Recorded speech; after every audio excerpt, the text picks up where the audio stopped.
আসসালামু আলাইকুম রহমতুল্লাহি ওবরকাতুহু। সম্মানিত দর্শক, ডক্টর মোহাম্মদ ইউনূসের অতি সাম্প্রতিক একটি বক্তব্য বাংলাদেশে এখন রীতিমতো আতঙ্ক তৈরি করে ফেলেছে। তিনি বিমান বাহিনীর একটি অনুষ্ঠানে অতিথির বা প্রধান অতিথির বক্তব্য দিতে গিয়ে যে শব্দমালাগুলো উচ্চারণ করেছেন, এটি বাংলাদেশের রাষ্ট্র ক্ষমতা ইতিপূর্বে কেউ কখনো উচ্চারণ করেননি।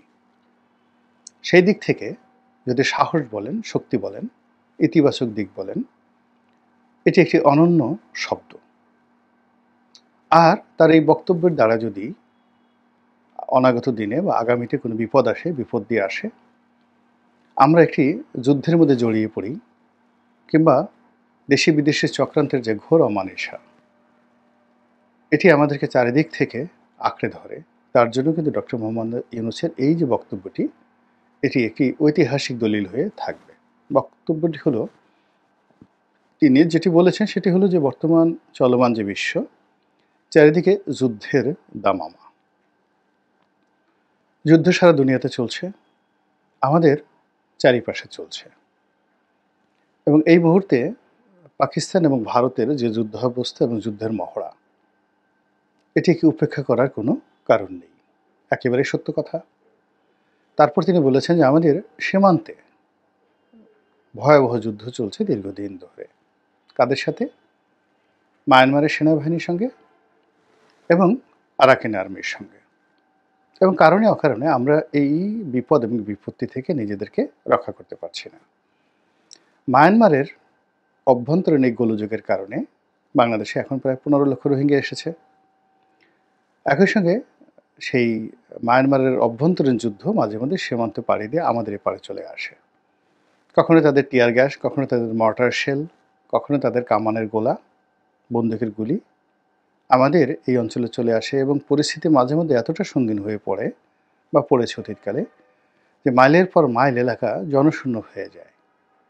এবং এটা দীর্ঘদিন চলার পর সেখানে আরাকান আর্মি জয়লাভ করেছে। আরাকান আর্মি জয়লাভ করার পরে তাদের হাতে বহু যে মায়ানমারের যে সামরিক জান্তা, তারা গ্রেপ্তার হয়েছে। আর বহু সংখ্যক, কয়েক হাজার সেই যে তাদের যে জান্তার বর্ডার গার্ড, সিকিউরিটি ফোর্স বা বর্ডার পুলিশ বলা হয় তাদেরকে, তারা প্রাণ ভয়ে বাংলাদেশে পালিয়ে এসেছে, আত্মসমর্পণ করেছে, এবং আমাদের সেনাবাহিনী তাদেরকে গ্রহণ করতে বাধ্য হয়েছে, এবং পরবর্তীতে আবার মায়ানমার সরকার জাহাজে করে তাদেরকে নিরাপদে বাংলাদেশ থেকে নিয়ে গেছে। এই গেল এক। 2 নম্বর হলো যে আরাকান আর্মি তারা দীর্ঘদিন বাংলাদেশের সীমান্তে তারা বলতে গেলে অবাধ বিচরণ করেছে এবং এখনও করে যাচ্ছে। এবং এই কয়েকদিন আগে দেখা গেল যে বাংলাদেশের অভ্যন্তরে প্রায় 10 কিলোমিটার ভিতরে তারা ঢুকে গেছে, এবং এখানে তারা স্থানীয় তাদের যারা বন্ধু রয়েছে পাহাড়ি সম্প্রদায়, তাদের সঙ্গে একটি সামাজিক অনুষ্ঠানে নাচ গান করে, আনন্দ ফুর্তি করে, মদ খেয়ে তারা যে উল্লাস নৃত্য করেছে, সেই দৃশ্য সামাজিক মাধ্যমে রীতিমতো ভাইরাল হয়ে পড়েছে। এর বাইরে তাদের আরেকটি অংশ, অর্থাৎ আরাকান আর্মি আরাকানে যে বিদ্রোহ করছে, তার বাইরে কুকি চীন বিদ্রোহী রয়েছে। ওখানে একটা চীন প্রদেশ রয়েছে, সেখানে প্রধানত খ্রিস্টান সম্প্রদায়। সেই কুকি চীন বিদ্রোহীদের একটা বিরাট মদতপুষ্ট গোষ্ঠী, তারা বাংলাদেশের সীমানায় বসে তারা যুদ্ধ করছে। বিশেষ করে বাংলাদেশের যে একটা উপজেলা, সীমান্তবর্তী একটা উপজেলা, বান্দরবন জেলার, সেই উপজেলার গহীন অরণ্যটা সেই কুকি চীন বিদ্রোহীদের দখলে।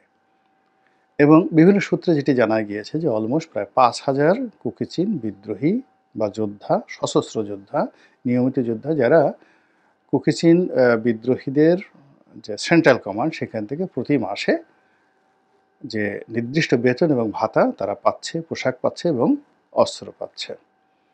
সেই অস্ত্র পেয়ে বাংলাদেশের গহীন অরণ্যে বসে তারা সেই যে পুরো সীমান্ত, সেই সীমান্তটি মূলত তারাই নিয়ন্ত্রণ করছেন। এরকম একটি ভয়াবহ অবস্থা। সেই ভয়াবহ অবস্থার মধ্যে আমরা সেই যে গত কয়েক বছর ধরে, এটি 1-2 দিন নয়, বহু বছর ধরে এই বিপদ বিপত্তির মধ্যে এসে আজকের এই অবস্থানে এসে এখন রীতিমতো একটা যুদ্ধ অবস্থায় পড়ে গেছি। এটাকে ইতিবাচক ভাবে যদি আপনি বর্ণনা করেন, তো সেক্ষেত্রে এরকম যখন প্রলয় চলছে, তখন ঘুমিয়ে থাকার মতো নির্বুদ্ধিতা আর হয় না। এরই প্রেক্ষিতে ডক্টর মোহাম্মদ ইউনূস বলছেন যে আমাদের যুদ্ধের প্রস্তুতি থাকা আবশ্যক। যুদ্ধের প্রস্তুতি থাকা দরকার, বাঞ্ছনীয়। ভালো কথা। তো এই কথা নিয়ে এই মুহূর্তে প্রশংসা হচ্ছে, তার সঙ্গে সঙ্গে আবার আতঙ্ক ছড়িয়ে পড়েছে। আতঙ্ক ছড়িয়ে পড়েছে এই কারণে যে আমরা যে কেবলই মাত্র এই সমস্যাগুলো বললাম, এই সমস্যার বাইরে আরও কতগুলো নতুন সমস্যা।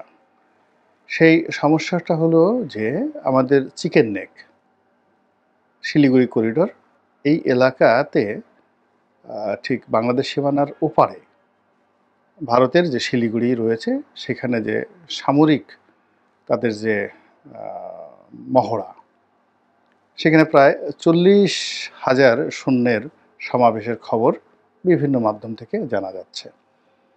অস্ত্র, গোলাবারুদ, যুদ্ধবিমান, ড্রোন, তারপরে স্বল্প পাল্লার কামান, ক্ষেপণাস্ত্র, এসব নিয়ে ভারতীয় বাহিনী অপেক্ষা করছে, যার একমাত্র প্রতিদ্বন্দ্বী বাংলাদেশ।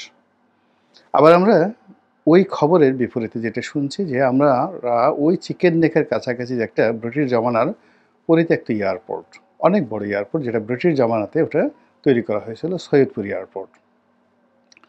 এবং সেই এয়ারপোর্টটিকে আমরা আবার নতুন করে এটিকে একটি সামরিক ঘাঁটিতে রূপান্তর করার জন্য চেষ্টা করছি, এবং এই কাজটি আমরা করছি চীনের সাহায্য নিয়ে, এবং চীনকে এই কাজটি দেওয়া হবে। হয়েছে কি হয়নি সেটা পরের কথা নয়, বাট এটি নিয়ে আলাপ আলোচনা হচ্ছে। ফলে আপনি চিন্তা করুন যে পুরো উত্তরবঙ্গ, রংপুর, দিনাজপুর, ঠাকুরগাঁও, নীলফামারী, কুড়িগ্রাম থেকে শুরু করে বিস্তীর্ণ এলাকা নিয়ে আমরা আতঙ্কের মধ্যে আছি। এরপরে চিন্তা করুন যে আর একটু নিচে নামুন, অর্থাৎ উত্তরবঙ্গ থেকে আর একটু নিচে নামুন। নিচে নেমে যে জায়গাটা, অর্থাৎ ব্রহ্মপুত্র নদী যেখান দিয়ে ঢুকেছে, তার পরে গিয়ে আপনি সেই চট্টগ্রাম, পার্বত্য চট্টগ্রাম, একেবারে সেই ফেনী নদী পর্যন্ত, নোয়াখালী ফেনী নদী পর্যন্ত, এই জায়গাটিকে যে ক্ষুদ্র একটা পরিসরে আমরা যেটাকে বলা হয় বাংলাদেশের ফেনী চিকেন নেক, এখানেও ভারতীয় সৈন্যদের হামলা নিয়ে আমরা আতঙ্ক অনুভব করছি, আর আমাদের হামলা নিয়ে ভারত কিন্তু আতঙ্ক অনুভব করছে। এটাই হলো রূঢ় বাস্তবতা। তো সেক্ষেত্রে আমরা দুটো শক্তিশালী প্রতিপক্ষ রাষ্ট্রীয়ভাবে, অর্থাৎ ভারত সরকার এবং মায়ানমার সরকার, যাদের সামরিক কর্তৃত্ব, সামরিক বাহিনীর যে ক্ষমতা, তার কাছে আমরা আসলে কিছুই না। আমরা তাদের বিরুদ্ধে গেরিলা যুদ্ধ করতে পারবো, জনযুদ্ধ করতে পারবো। আমাদের অবস্থা হয়তো কাশ্মীরের মতো হবে, হয়তো গাজার মতো হবে, হয়তো ফিলিস্তিনের মতো হবে, কিন্তু তাদের সঙ্গে ঠিক ইউক্রেন যেভাবে যুদ্ধ করছে, ওভাবে যুদ্ধ করার মতো অবস্থা আমাদের নেই। আমাদের ওই ধরনের কৌশলগত পার্টনার বা বন্ধু এখন পর্যন্ত তৈরি হয়নি। এবং সেই অবস্থাতে যুদ্ধের প্রস্তুতি, আমরা কি যুদ্ধের প্রস্তুতি নেব, যেখানে আমাদের সেই যেটা শোনা কথা যে বিগত আমলে সেনাবাহিনীকে অবদমিত করতে করতে এমন অবস্থা করা হয়েছে যে সেনাবাহিনীকে নিয়মিত গোলা বারুদ সরবরাহ করা হতো না, এবং তাদের যে শীতকালীন মহড়া, গ্রীষ্মকালীন মহড়া নয়, শীতকালে তারা যে মহড়া দেয় সেই মহড়াটাকেও সীমাবদ্ধ করা হয়েছিল। এবং প্রতিটি যেটাকে বলা হয় কোত, আর্মিদের অস্ত্রশস্ত্র যেই জায়গাটাতে থাকে, সেখানে অস্ত্রের রীতিমতো জং পড়ে গেছে, বিকজ ওইগুলো নিয়মিত মেরামত এগুলো করা হয়নি। আমরা এগুলো বাইরে থেকে আওয়ামী লীগ আমলে শুনেছি যে সেনাবাহিনীকে মূলত আনআর্মড করার জন্য, নিষ্ক্রিয় করার জন্য শেখ হাসিনার একটা মাস্টার প্ল্যান ছিল, এবং তিনি শেখ হাসিনা সেনাবাহিনীকে ভয় পেতেন, এবং তার নিরাপত্তার জন্য তিনি পুলিশ বাহিনীকে, বাংলাদেশের নিরাপত্তার জন্য তিনি পুলিশ বাহিনীকে আধুনিকায়ন করার চেষ্টা করেছেন সর্বোচ্চ শক্তি দিয়ে। ঘটনার সত্য বা মিথ্যা আমরা এখন পর্যন্ত জানি না। আমরা একথাও শুনেছিলাম যে ওই সময়টিতে সেনাবাহিনীর যারা কর্মকর্তা, তাদের যে পার্সোনাল আর্মস থাকে, সেই আর্মসের যে মানে আপনার প্রতিটা আর্মসের একটা পিন থাকে, গান পিন থাকে, অর্থাৎ আপনি যখন শ্যুট করেন, সেই শ্যুট করার সময় সেই পিন যতক্ষণ না পর্যন্ত বুলেটে না লাগবে, ততক্ষণ পর্যন্ত সেখানে বুলেট ফায়ার হবে না, ফায়ার অন হবে না। এখন শোনা কথা যে সেনাবাহিনীর কর্মকর্তাদের যে আর্মসগুলো রয়েছে, সেই আর্মসের যে পিনগুলো, সেই পিনগুলো খুলে নেওয়া হয়েছে। সত্য মিথ্যা আমরা জানি না, কিন্তু শেখ হাসিনার জমানার শেষ 10 বছরে আমরা এই ধরনের কথা অহরহ শুনেছি। এখন এই বিষয়গুলো যারা সংশ্লিষ্ট সেনা কর্মকর্তা তারা জানেন। যদি ঘটনা সত্য হয় তাহলে এই যে ২ লক্ষ যদি সৈন্য থাকেন তাদের যে ২ লক্ষ পার্সোনাল আর্মস রয়েছে, এই পার্সোনাল আর্মসের এই পিনগুলো ঠিক করতে কয় বছর সময় লাগবে? তারপরে এগুলো মেরামত করতে কত সময় লাগবে? আর যেগুলো আর্টিলারির যেগুলো ধরেন কামান থেকে শুরু করে অন্যান্য যে সকল গোলাবারুদ রয়েছে সেগুলোর মজুদের অবস্থা কী? সেগুলোর পাইপলাইন কোন অবস্থাতে আছে? বা বঙ্গোপসাগরে আমাদের কতটুকু কর্তৃত্ব রয়েছে? যেমন চীন থেকে যদি সামরিক সাহায্য আসে, আমেরিকা থেকে যদি সামরিক সাহায্য আসে, তুরস্ক থেকে যদি আসে, সেটা বঙ্গোপসাগরে আমাদের জলসীমায় ঢোকার আগে সেটা নিরাপত্তা কে দিবে? ওখানে ভারতের কর্তৃত্ব বেশি না চীনের কর্তৃত্ব বেশি? নাকি পাকিস্তানের ওখানে কোনো কর্তৃত্ব আছে? এই বিষয়গুলো না নিয়ে আমরা যুদ্ধের প্রস্তুতি নেব কাদের বিরুদ্ধে? মায়ানমারের বিরুদ্ধে? ভারতের বিরুদ্ধে? নাকি আমার নিজের দেশের জনগণের বিরুদ্ধে? এই বিষয়গুলো নিয়ে কিন্তু নিদারুণ বিতর্ক হচ্ছে। তো যা হোক, এই যে এই সময়টিতে তিনি যখন এই কথাগুলো বললেন, তার সঙ্গে, সঙ্গে যেটি ভয়াবহ রূপে আমাদের আতঙ্ক তৈরি করেছে, যে আমরা জানতে পারছি যে সরকার একটি মানবিক করিডোর দিচ্ছে। মায়ানমারের যে রোহিঙ্গা আ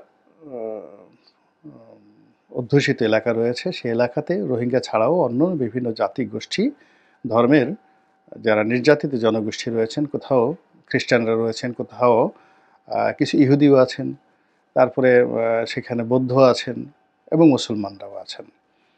তো তাদেরকে ত্রাণ সামগ্রী, জাতিসংঘের ত্রাণ সামগ্রী পৌঁছানোর জন্য বাংলাদেশের ভূমি ব্যবহার করে তারপরে সেখানে মানবিক সাহায্য পাঠানোর জন্য জাতিসংঘের একটা প্রস্তাবনা বাংলাদেশ সরকার বিবেচনা করছে, এবং এটা দিয়ে দেখে বাংলাদেশের মানুষ ভয়ে থরথর করে কাঁপছে। এর কারণ হলো যে ঠিক একই অবস্থা কিন্তু ঘটেছিল ইসরায়েলে। দ্বিতীয় বিশ্বযুদ্ধের পর এরকম ইসরায়েলিদেরকে সেখানে উদ্বাস্তু হিসেবে পাঠানো হলো ঠিক এই রোহিঙ্গাদের মতো করে। তারপর তারা আস্তে, আস্তে সেখানে জায়গা জমি কিনল, এবং এখন গিয়ে দেখেন যে অনেক ধনী রোহিঙ্গা রয়েছে যারা কক্সবাজারের অনেক ব্যবসা প্রতিষ্ঠান তারা চালাচ্ছেন, অনেক জায়গা জমি কিনেছেন, নিজেদের ছেলেমেয়ে তারা ওখানে বিয়ে দিয়েছেন, এবং অনেককে স্থানীয়দেরকে বিয়ে থা করে এমনভাবে সমাজের সঙ্গে মিশে গেছেন। কয়েক লক্ষ সঙ্গতিপূর্ণ রোহিঙ্গা কক্সবাজারে গত কয়েক বছরে আপনি তাদেরকে আলাদা করতে পারবেন না। কয়েক লক্ষ রোহিঙ্গা বাংলাদেশের পাসপোর্ট নিয়ে ইতিমধ্যে বাংলাদেশের বাইরে চলে গেছেন, এবং সৌদি আরবে গিয়ে দেখবেন যে কয়েক লক্ষ রোহিঙ্গা আছেন যারা বাংলাদেশের পাসপোর্টধারী অনেক আগের থেকেই, এবং তারা বাংলা ভাষা ঠিকমতো বলতেও পারে না। এই হলো অবস্থা। তো সেখানে যখন এরকম একটা মানবিক করিডোর হবে, সেটা যে কয়দিন পরে সামরিক করিডোর হবে না, এবং এটি যে আগামীতে একটা যুদ্ধের ক্ষেত্র প্রস্তুত করবে না, এবং এই যে একটা স্বাধীন রোহিঙ্গা ল্যান্ড প্রতিষ্ঠা করবে না, এবং সেটি মোকাবেলা করার জন্য আমাদেরকে যুদ্ধ করতে হবে, এবং সেই যুদ্ধ যে একটা অসম যুদ্ধ, একটা অসম্ভব যুদ্ধ। এর কারণ হলো যে আপনি যদি ফেনী নদী পার হয়ে আমাদের চট্টগ্রাম রেজিয়নে এই মুহূর্তে কয় ব্যাটালিয়ন সৈন্য আছে বা কয় ডিভিশন সৈন্য রয়েছে? চট্টগ্রাম, পার্বত্য চট্টগ্রাম, খাগড়াছড়ি থেকে শুরু করে বান্দরবন, কক্সবাজার, এখানে যে সকল ক্যান্টনমেন্ট রয়েছে সকলে কটা মানে কতজন সৈন্য রয়েছে, এবং এই সৈন্যবাহিনী নিয়ে আমরা এই শান্তি বাহিনীর কয়েক হাজার যাকে বলা হয় গেরিলা যোদ্ধা, তাদের সঙ্গে পেরে উঠছি না। সেই শহীদ প্রেসিডেন্ট জিয়াউর রহমানের আমলের থেকেই এই যুদ্ধগুলো চলছে ক্রমাগত, পেরে উঠছি না।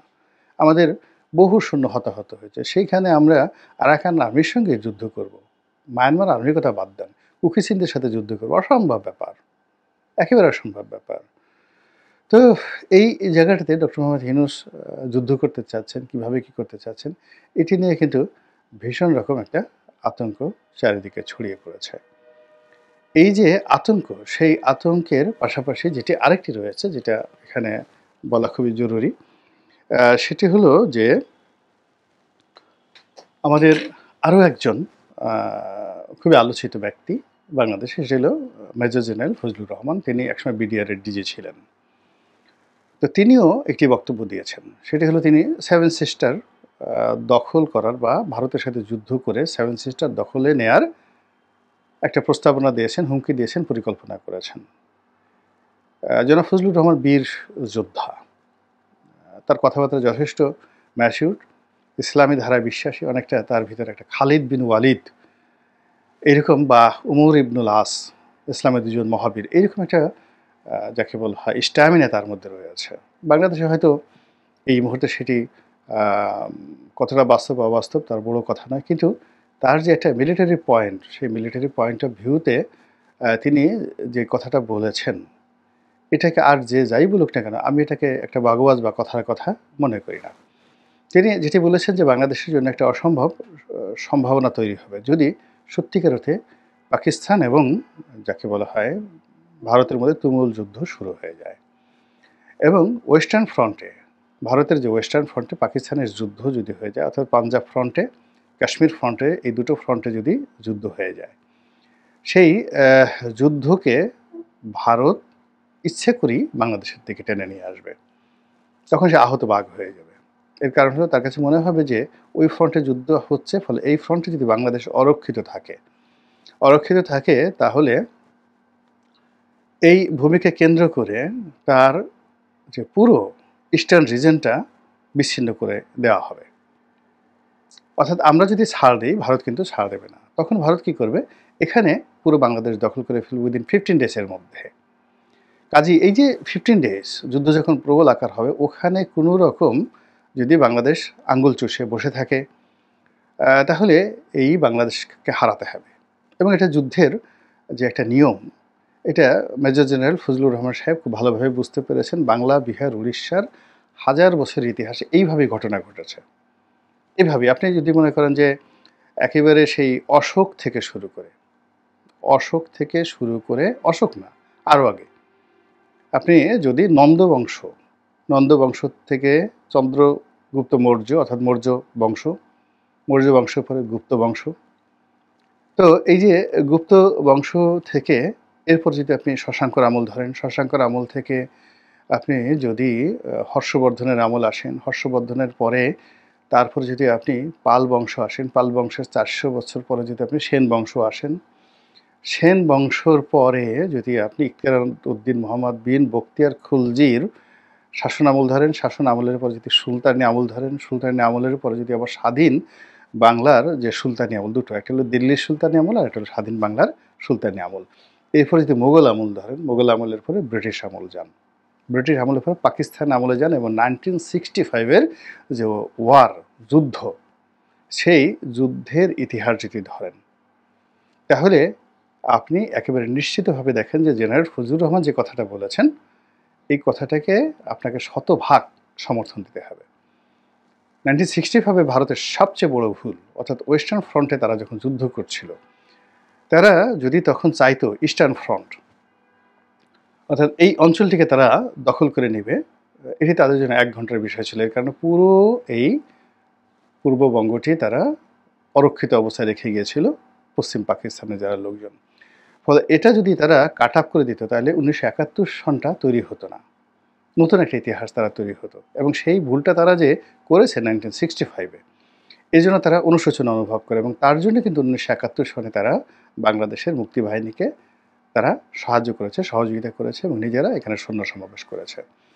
পরবর্তীতে আবার 71 সনে তারা যে কারণে যুদ্ধ করেছে, এটা তারা বাংলাদেশের স্বাধীনতার জন্য যুদ্ধ করেনি।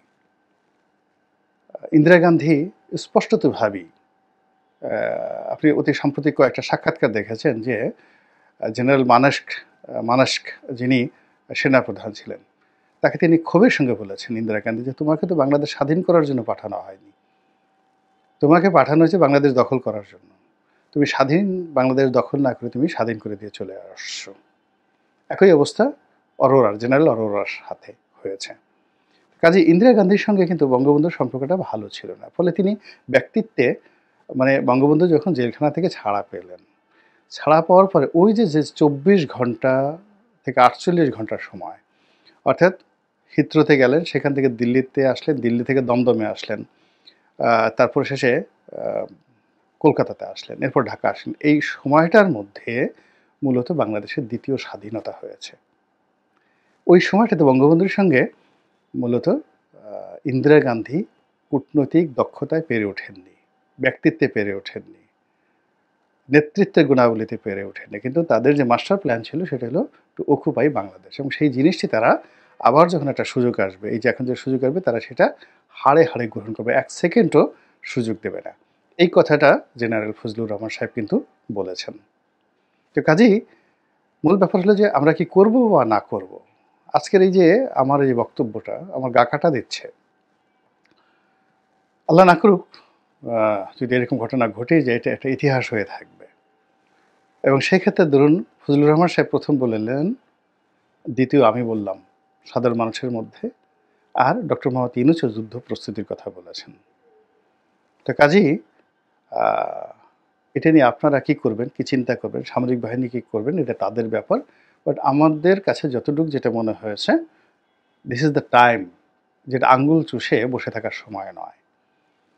দিস ইজ দ্য টাইম যেখানে কালক্ষেপণ করার সময় নেই। পূর্ণ প্রস্তুতি নিয়ে থাকতে হবে। যেকোনো পরিস্থিতিতে আমরা ২৪ ঘন্টা থেকে ৪৮ ঘন্টা সময় পাবো। অনলি ৪৮ ঘন্টা। আমাদের ভূমি আমাদের থাকবে, নচেৎ আমরা ভূমি হারিয়ে ফেলব। আল্লাহ আমাদের সবাইকে হেদায়েত দান করুন এবং হেফাজত করুন। আসসালামু আলাইকুম ওয়া রাহমাতুল্লাহি ওয়া বারাকাতুহু।